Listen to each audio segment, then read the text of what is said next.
the way it resonates is 100% of the responsibility is mine, but you associate that to tasks, right? Not the result.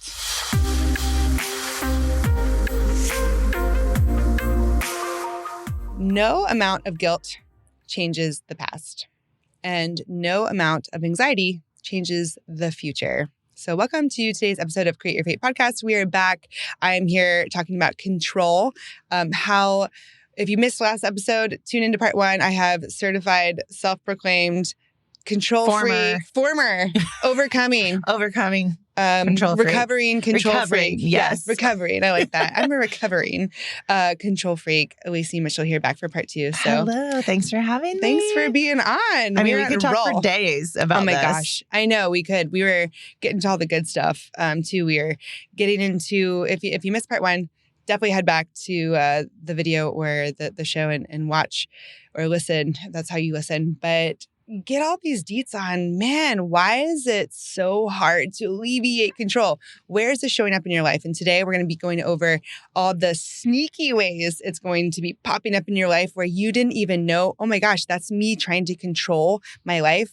And when you are trying to control your life, you cannot allow your best life to happen. So we're going to be going over what are these ways that we can continue to apply allowing our lives to happen. So let's just kind of follow up where we left off of what are these sneaky ways that control pops up into your life. You know, we talked about business, whatever you do, career, you can own your own business, whatever it is, you can manage a team, teamwork, any teams that you are on can definitely pop up and trigger some things. But for sure, I would say I'm not a parent, but a lot of our friends are. And, you know, most of my family, they have kids, you know, that people that are my age. And so I always have kind of pictured myself as a parent as like a crazy helicopter lunatic. When people are like, oh my gosh, she's a helicopter mom, I'm like, oh, that would be me. I'm not going to lie, when I'm around my nieces and nephews, like I'm the type that like holds on to the coffee table corner as they turn. I'm the type that's like, we shouldn't be doing that. Someone could get hurt, you know, like type of control freak. So I don't even have my own kids. I cannot imagine. Just other people's kids. But you worry about other people's kids. Yes, I'm just anxiety. Like, can't change the future. Oh my gosh. Have I ever told you that when my first nephew, he's 13 now, when he was 2 years old, it was a Tuesday night. I was up all night worried about him getting his license, having anxiety about, he was 2. About this goes back to the road rage from episode license. 1. I know. But I was like, oh my gosh, he can't get his license. Like, what if something bad happens? And trying to prevent something bad. And these non-existent projecting potentials. Future things into the present. And it was, I mean, literally up all night. And I was just like living in this fear, anxious bubble of like worrying about other people's kids. So I know if you've got kids out there, this is probably resonating with you to some degree, because I know that like when you're running and managing a household, that you are in control, you're responsible for everybody. Right. And so you are just in control all day. So then it just kind of. That's interesting that you use that word responsibility and control. Right. Right. Did the two go hand in hand? For me, yeah. But is that the way that it should be? Probably not. But it's this sense of responsibility if you're in control. And so. What do you think a sense of responsibility looks like if you're not the one directly in control? Oh, yeah. I mean, I guess it's like showing up and doing your part. Like I'm trying to think if I was on a team and I have responsibilities, but I'm not the one that's in control. But see, then I'm sub in control of like what I'm responsible for. Right. You're the coach, not the player. So yeah, if I'm the player though, I am responsible for doing my job, right? Whatever that may be. I'm responsible for playing that sport a certain way or playing that, you know, doing that project a certain way.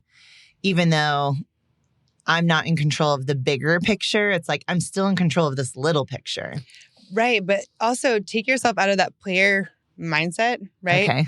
And whether you're a mom managing a household, a entrepreneur managing a business, a person, a leader in a company leading a team, right?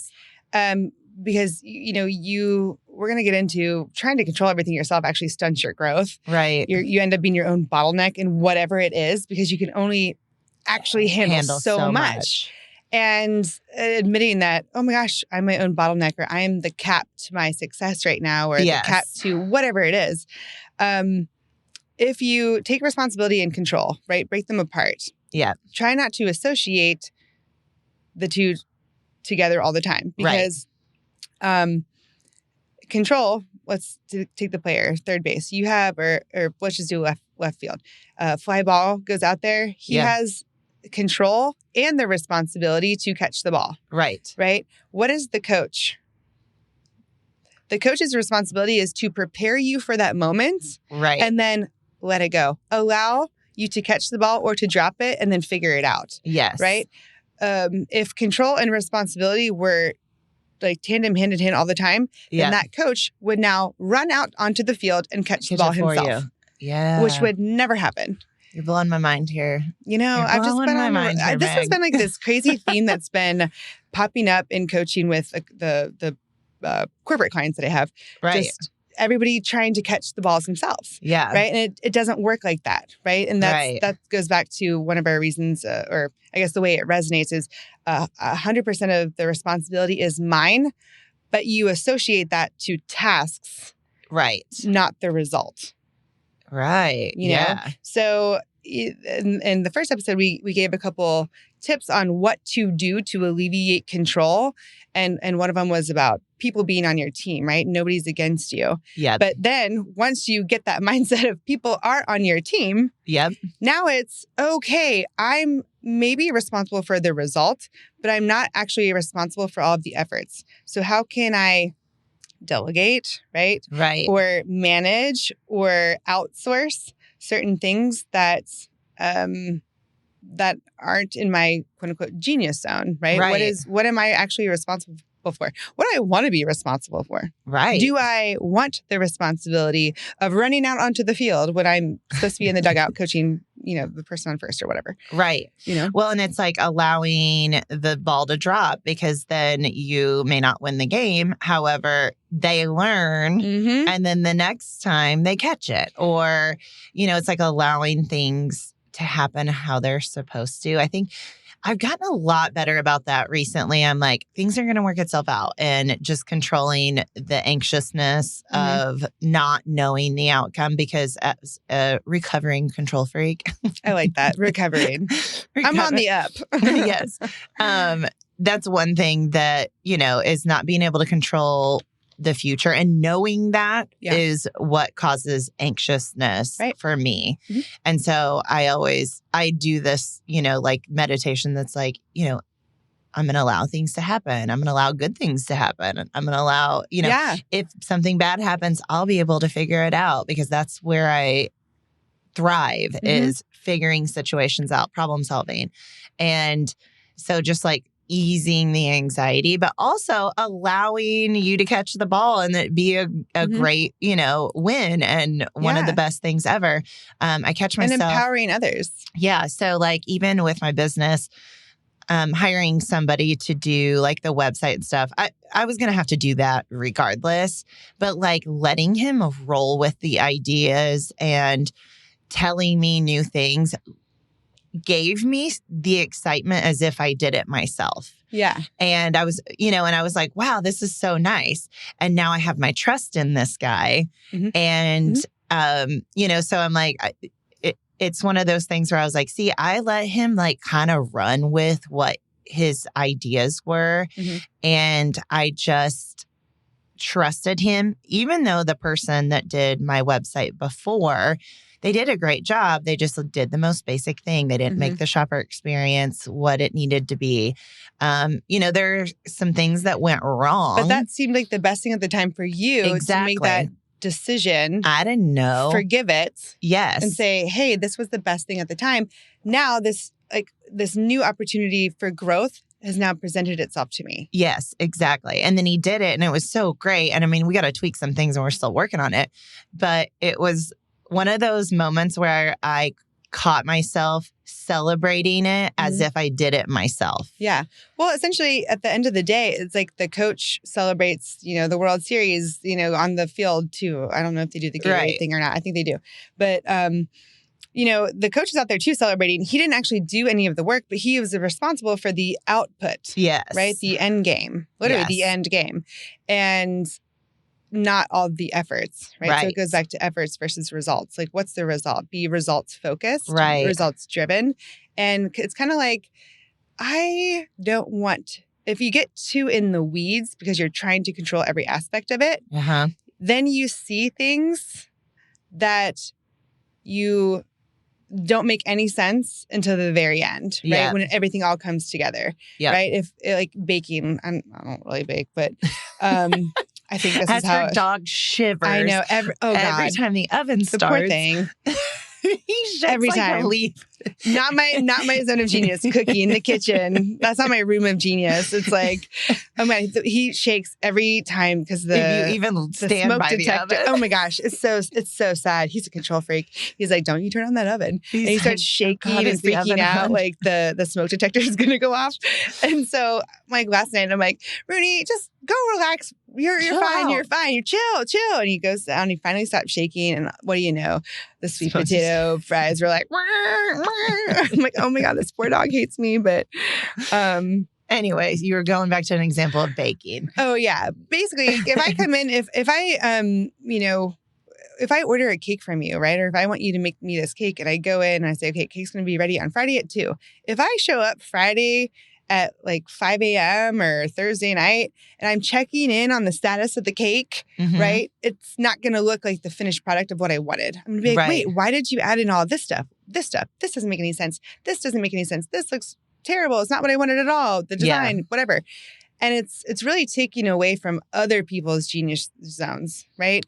Allowing people to, like your website designer, allowing him to be in his genius zone. Yeah. Why you felt so good about that is because you empowered him to be in his genius zone and he's excited and passionate about it because he's like, oh my gosh, this is amazing. Look what I did. Blah, blah, blah. I'm helping you. Yeah. And then that energy gets rebounded off of you and you're like, wow, I feel really good too. Right. Yeah. Versus you should do this, you should do this, you should do this, you should do this. Yep. Write this in this code and this because I Googled it once and that's what they said. Now I suddenly know everything about websites. Yes. Yeah. So it's been that. And then also like in my relationship, it's been not controlling everything as in not deciding. So, okay. I'm going to go back. If you missed episode 1, there was a very unfortunate incident with corn, but it was a great incident with corn. It ended up being a great incident with corn. So tune back into the first episode of the series. Best corn recipe. Yeah, right. That's true. But it's like what really like relinquishing control over a lot of things has made me realize so many things about myself. Has allowed you to realize? Has allowed me to realize and given so much room to him to be able to like show the way that he cares about me. And it's little stuff. I mean, it's the tiny stuff, like not controlling where we eat. You know, there's this whole thing where like girls never decide where they want to eat. You want to know why? Because we make decisions all day long. And I decide what I'm going to wear, how my hair is going to look, what makeup I'm going to wear that day. Is it going to be a natural day look? Is it going to be full glam? Like, there are just 1 million decisions that go into every single day for a female. I'm actually wearing blue today. I wear black. I don't do anything with my hair, and I wear the same makeup every day. Right. And I 1,000% want Mexican. That's me. Yeah, this is true.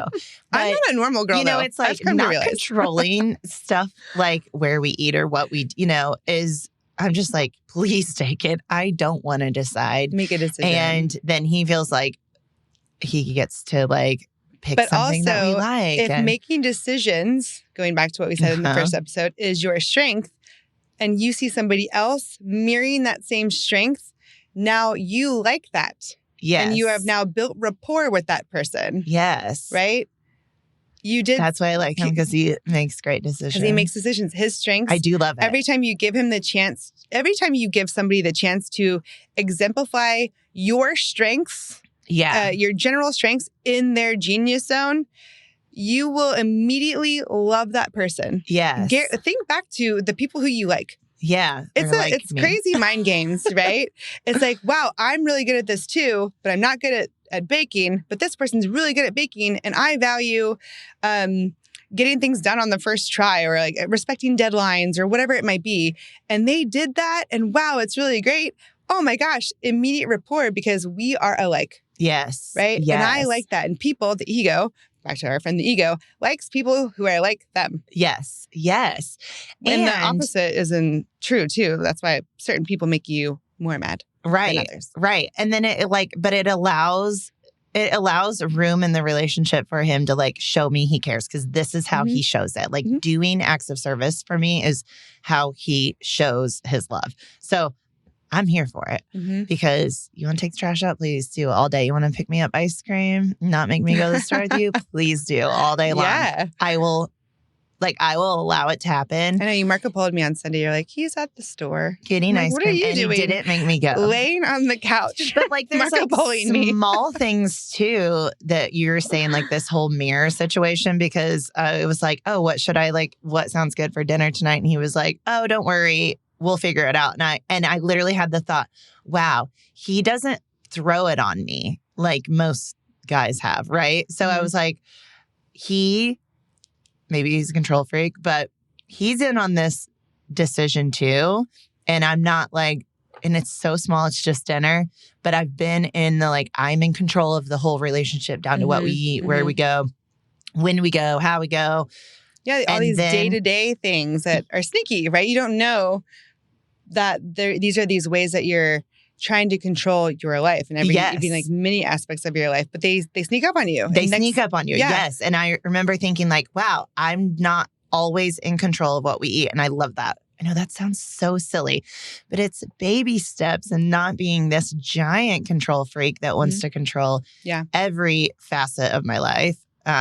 But anyway, so yeah, I do love that you say that like you find people that mirror you, because he definitely is a control freak too. So that's, I've attracted a control freak, but also I am learning because of him. Is he a recovering control freak too? I don't know if he's recovering quite yet. He might be after these 2 episodes. Yeah, you better perk up. You know? I hope you're listening. Take some tips. Actually, I still haven't told him about these. Oh my gosh, that's right. We talked about him. Oh, you got to go back into our Dating in Your 30s podcast. Scroll back, because Lacey met her boyfriend because of this very podcast. And that's all we're going to say. You got to create your date. Yeah. Create your date. I created a couple bad dates, but I learned a lot about myself. Exactly. You allowed people to be shitty. It to happen. I'm kidding. That's totally that's totally but not I will the right tell thing. you this. I have caught myself, and I think this is a lot of people when it comes to dating and being a control freak, when the two mix, is self-sabotage. Yeah. Because I try to control everything, like, and I loved that past, present, future thing that you were saying, because in the past, and we'd had this conversation a long time ago, in the past, I had this list of like things that I wanted in a guy. And I was trying to control that. And I'm like trying to make the guys that I'm dating this list from the past, like when I was 28. Right. And you were like, have you ever thought about maybe that list got updated and stopped trying to like refresh, control? Involuntary update at 3 a.m. Yes. Right. Like, let's just reboot. Yeah. Reboot. We've got an update. Things. Yeah. Right. But and allowing yourself to change. And in this new relationship, it's like there's a lot of things he crosses off the list of that old list, but there's all these like new things that are added. And I've tried to sabotage some of those new things, because I'm like trying to be in control of how he is just as a person. Well, and also there's and this is for a lot of the Enneagram types, go back to the first episode again, just to kind of revisit that. But, I coach everything off of a personality test. And there's a lot of types that are linked to, and I never say this word right, familiarity. Familiarity. Being familiar with things. There you go. And it actually gives us more peace and comfort if it's something that we know versus something that we don't know. Even if the something that we don't know could be so amazing, and the thing that we do know is not what we want, we still get more comfort in what we know. So thinking, a mantra that I love, I actually say it a lot in Soul Cycle, is, when I do my little spiel in there, but what happened to me before is not happening to me now. Right. Right. Who I was in the past is not who I am now. Right. And allowing that separation of present and past. Right. Because we carry in all these memories, right? They're stored in our bodies. They're stored in our emotions. They're stored in our emotional responses of, boop, this happened. Something like flares up and it's like, I don't like this. Not because of anything that's actually happened now, but because of what we remember. Right. And because that feeling is familiar, it has more value to us and it has more weight than something that is actually happening in the moment that you're just not familiar with. Like this is brand new information, but you're associating it to something that is no longer here. Right. And that goes back into like no amounts of guilt will, replace the past. And it's like allowing yourself to be in the present moment. What is real in this moment? Right. Yeah. I know he said this, and because of the way I've been conditioned, I think it means this. Yep. But what's happened to me in the past is not happening now. How is the situation now with how I feel, how I am, who we are in the present together? Right. And actually, it's interesting when you say it that way and I look back on it. And I think there have been a couple instances that I can remember where I've like looked back to this situation. I'm like, wait, I actually really like where I'm at right now. Or wait, this is great, Yeah. So why am I trying to find something wrong? Or why am I trying to associate it to something that I've already learned my lesson on? Or, this is a different new situation. He is not any of these other people. And same thing with business. I mean, exact same thing with business. It's like, my new website guy, he's not that old girl who's just doing something basic. Right. He's like fresh, new, cool, and allowing experiences and people and relationships to be new. Yeah. Yeah. Right? And actually it's made me feel a huge sense of growth in both areas. Yeah. Once I have just, kind of accepted things for what they are and not tried to control what happens. And I think like in dating a lot, and not to make this a dating. Oh, no, but that's a big part where control, like, oh my God, you got to text me back, or let me control it because let me text first because. Right. And then I'll know that familiar, right? Yep. Then I'll know if he's not going to text me back versus wondering about it for 2 more days. Right. When the reality is maybe you need to allow him to pursue. Yeah. Maybe you need to allow him to see that you've got things. Allow him to miss want you. Yeah. Want to get in contact. You wonder what you're doing. But yeah, it's like with the whole dating situation, it's been one of those like, yeah, you can't control it. And when you don't, and you just like, for me, I have this like tendency to want to know the result. So I'm like, and so many people in your life will be like, oh, I met him and I just knew he was the one. Or it was our first date and we just looked in each other's eyes and I was like, I'm going to marry this man.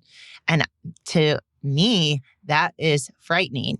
Because I am like, I don't know this guy. I don't know if I want to marry him. Yeah. And, now we've dated for 3-ish months. And I'm like, I see that things are progressing. And like, I'm proud of myself for like allowing it to happen. But like, I can't sit here and be like, yeah, I'm going to marry him. I don't know him well enough to know that. Well, and allowing yourself to have your own unique human experience. Yes. And not comparing it to anybody else's. Right. Even for me, just not dating wise, although I probably could come up with a couple examples of recent situations. Things you couldn't control or people couldn't control. Oh, God. Yeah. When it comes to bodily situations, if you can't control it, just take it home. Yeah. Again, that's too soon. I have not shaken off that PTSD yet.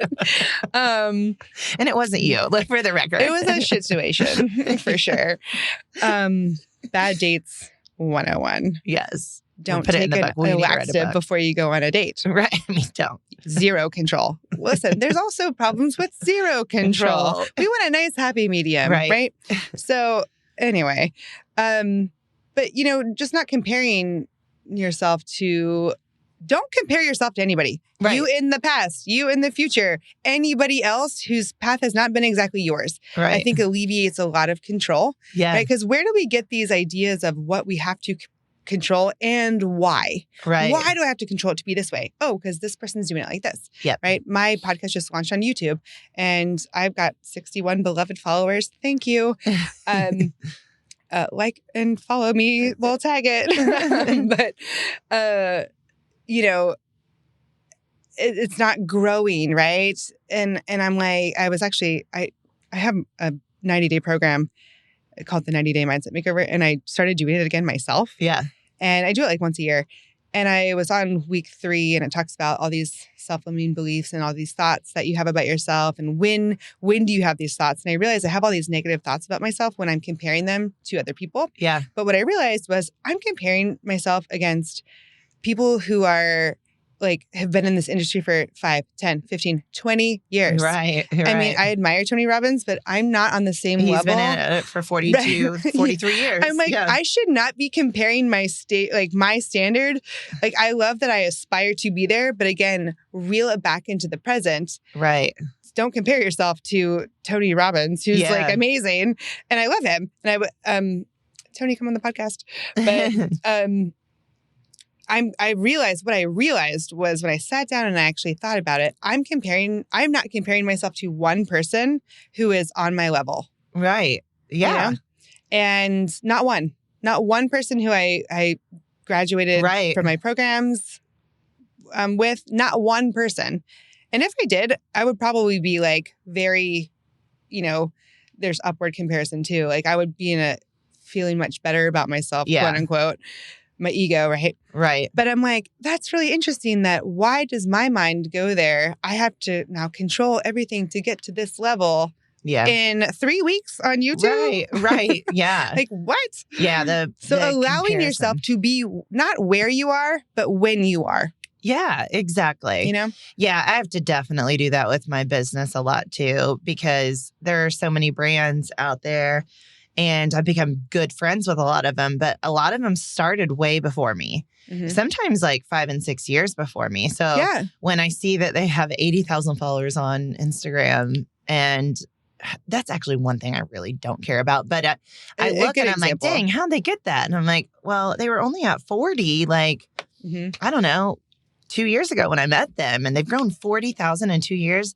And then I think, yeah, they've been at this for 9 years, though. Right. And also, things change, right? Kind of I don't use my little, iPhone 3S anymore, right? Yeah. Things change. Instagram has changed, right? Social media has changed. The algorithms are different. Nobody really blows up to get those, 200,000 followers anymore, unless you're a crazy situation. But back in the day, it was kind of like that because they were pushing all these things.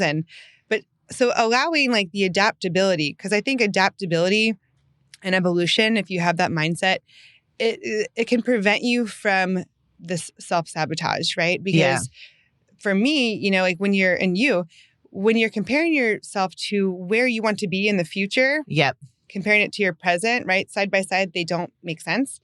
Now I think I'm never gonna get there.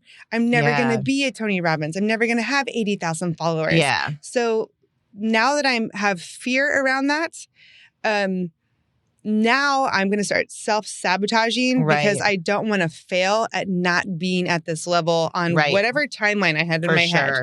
So that's where we start to self-sabotage and actually stunt our growth because I can control that. Yeah. Right. Yeah. I think for me, a lot of my self-sabotage is some twisted way subconsciously of trying to protect myself or trying to go ahead and I'm going to go ahead and call it now so that when it goes south, I can tell everybody I already knew. Told you so. I don't, so that it won't And look Enneagram stupid. 3 loves a good I told you so. We love it see, I already knew that was going to happen, or I could If have you had just predicted listened that. to me. Yes. Yeah. And I've had to stop myself so many times from doing that, mostly in my relationship.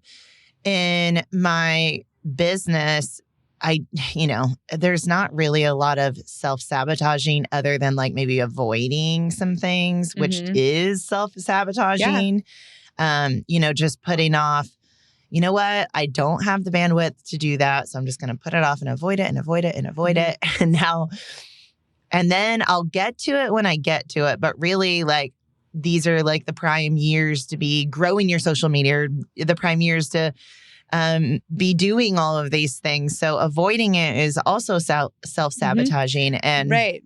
And that's funny that you say that because actually, I think we should make this into a part 3. Should we make this into a trilogy? Dang, is it already time? Yeah, it's already time. Jeez. And there's just so much more to say because this brings up a very important point.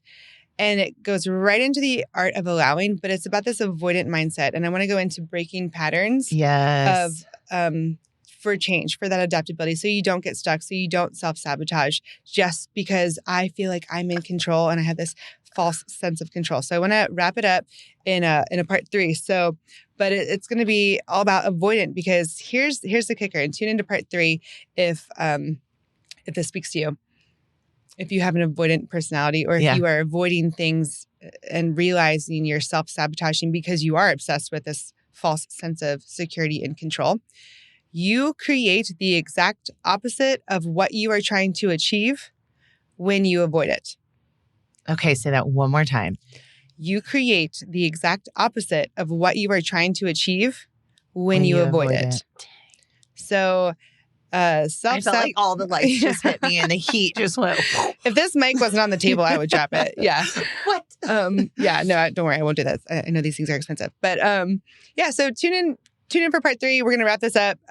We will definitely tag all of Lacey's new website and all the things in the show notes. So check those out. Definitely subscribe.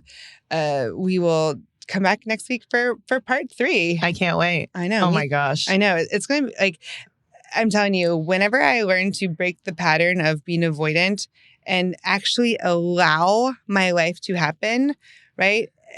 And actually, I'll bring in a quote too about control. And I think I said this on an episode last year sometime.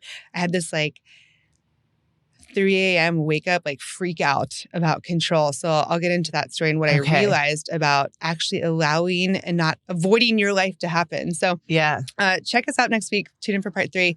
And as always, if we could leave you with just one thing, it would be this. Expect good things always, and they will happen.